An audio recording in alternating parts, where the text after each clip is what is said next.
에베소서 3장 1절에서 13절까지 말씀을 살펴보도록 하겠습니다.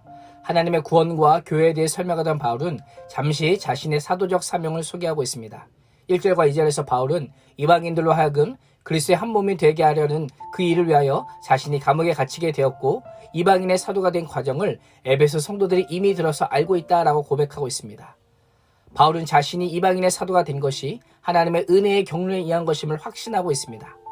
3절에서는 그 하나님의 은혜의 경륜을 비밀이라 라고 부르고 있습니다. 지금은 성령을 통해 거룩한 사도들과 선지자들에게 알려주신 복음이지만 이전에는 사람들의 아들들에게 감춰져 있었기 때문에 비밀이라고 불렀던 것입니다. 우리가 알고 믿고 있는 복음은 사실 매우 깊고 오묘한 비밀입니다. 어떤 분은 요즘 시대의 복음이 무슨 비밀이냐라고 할 수 있겠지만 복음이 알려지고 들려졌다고 해서 모두 복음의 비밀, 구원의 은혜를 아는 것이 아닙니다. 많이 배우고 많이 가졌다고 해서 아는 것도 아니고 열심히 있다고 해서 아는 것도 아니라 오직 하나님의 은혜로만 알 수 있기에 복음은 비밀인 것입니다. 누구보다 많이 배운 사도 바울이 어떻게 이 복음의 비밀을 깨달았습니까? 계시로 알게 되었다라고 합니다. 하나님께서 알려주시고 보여주시고 믿게 하시고 깨닫게 하심으로 알게 되었다는 것입니다. 그래서 어떤 사람은 복음을 알고 싶어도 알 수 없고 믿고 싶어도 믿어지지 않는 것입니다. 비밀의 내용은 이방인들이 복음을 통하여 그리스도 예수 안에서 유대인들과 함께 공동 상속자가 되고 함께 한 몸이 되고 함께 약속에 참여하는 자가 되는 것입니다. 이것이 교회의 본질이요 하나님의 구속 경륜의 비밀입니다. 7절에서 바울은 이방인도 하나님의 구속 경륜에 참여하는 복음의 비밀을 전하기 위해 자신이 사도가 되었고 이것은 특권이 아니라 하나님의 은혜의 선물이라 라고 고백합니다.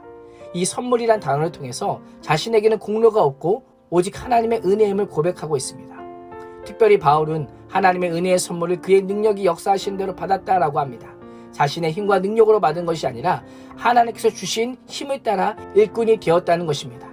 바울의 고백은 복음의 일꾼으로 부름받은 우리가 어떤 자세로 섬겨야 하는지를 알려줍니다. 직분은 사람이 아니라 하나님께서 주셨음을 기억하며 높임을 받거나 성경을 받으려 함이 아니라 다른 이들을 섬기는 자세를 가져야 함을 말씀하고 있습니다. 8절에서 바울은 자신을 모든 성도 중에서 지극히 작은 자보다 더 작은 자라고 소개하며 계속하여 겸손하게 하나님의 은혜를 강조합니다. 하나님께서 자신을 복음의 일꾼으로 삼으신 것은 측량할 수 없는 그리스도의 풍성함을 이방인에게 전하기 위함이요 영원전부터 시작하여 지금까지 하나님 안에 감춰졌던 비밀의 창조와 구속이 어떠한지를 밝히 드러내기 위함입니다. 바울은 예수 그리스도 안에서 자신이 경험한 비밀의 경륜을 개인적 차원을 넘어 그리스도의 충만한 교회로 그 초점을 옮기고 있습니다. 10절에 보면 하나님의 구속의 지혜가 교회를 통해 하늘의 통치자들과 권세자들에게까지 온전히 드러나게 될 것이다 라고 말씀합니다. 오늘날 구원의 비밀은 유대인과 이방인을 넘어 전 세계로 확산되었습니다. 세상의 구원의 비밀, 복음의 은혜를 경험할 수 있는 유일한 통로는 교회입니다. 교회의 존재의 목적은 선교입니다. 하나님의 구원 은혜와 하나님 나라의 말과 삶과 행동으로 드러나는 존재가 교회인 것입니다. 그런 점에서 교회된 우리의 삶은 매우 중요합니다. 우리는 어쩌다 태어난 존재가 아니라 하나님께서 사도 바울에게 깨닫게 해준 영원한 하나님의 뜻을 세상에 선포하고 전하기 위해 부름받은 존재인 것입니다. 교회는 어떤 박해와 압박에도 위축되고 숙소되지 않고 복음의 생명력을 가지고 충만을 향해 뻗어나갈 뿐입니다. 그래서 현재 자신이 투옥이 절망과 실패가 아니라 도리어 영광임을 바울은 선포합니다. 오늘날 한국교회가 세상으로부터 받는 손가락질과 비난은 결코 교회를 약하게 하지 않습니다. 그럼에도 불구하고 교회는 여전히 세상의 소망이요 하나님의 방법과 방식은 여전히 교회를 통한 복음의 선포입니다.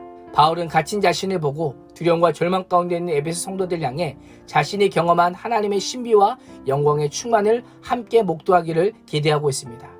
교회를 향한 비난과 조롱 앞에서 낙심할 일이 아닌 것입니다. 오히려 환난과 고난이 영광의 구원을 가져다 줄 것입니다. 오늘도 환난을 통해 우리의 인생과 교회와 하나님 나라를 위한 비밀의 경륜이 더 환하고 밝히 비추어질 수 있기를 주님의 이름으로 축원합니다. 기도하겠습니다. 하나님, 하나님의 은혜의 경륜을 전하는 일꾼으로 부름받은 사도 바울이 은혜의 복음을 위해 살아간 것처럼 우리 또한 그리스도의 비밀을 전하는 자로 부름받은 교회로 말과 삶과 행동을 통해 은혜의 복음을 담대히 선포하게 하여 주시옵소서. 복음을 위해 당하는 고난과 환난으로 두려워하지 않게 하여 주시고 오히려 담대함과 확신을 가지고 복음을 전함으로 환난을 통해 그리스도의 비밀을 더 밝히 비추는 은혜를 맛보아 알게 하여 주시옵소서. 예수님의 이름으로 기도합니다. 아멘.